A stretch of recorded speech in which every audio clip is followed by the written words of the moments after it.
So video update of our roof. Got most of our patches completed, and we've begun encapsulating the cap.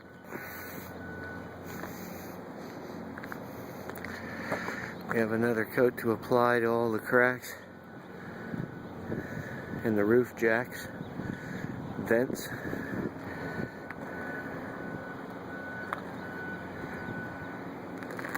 To get those sealed up tight.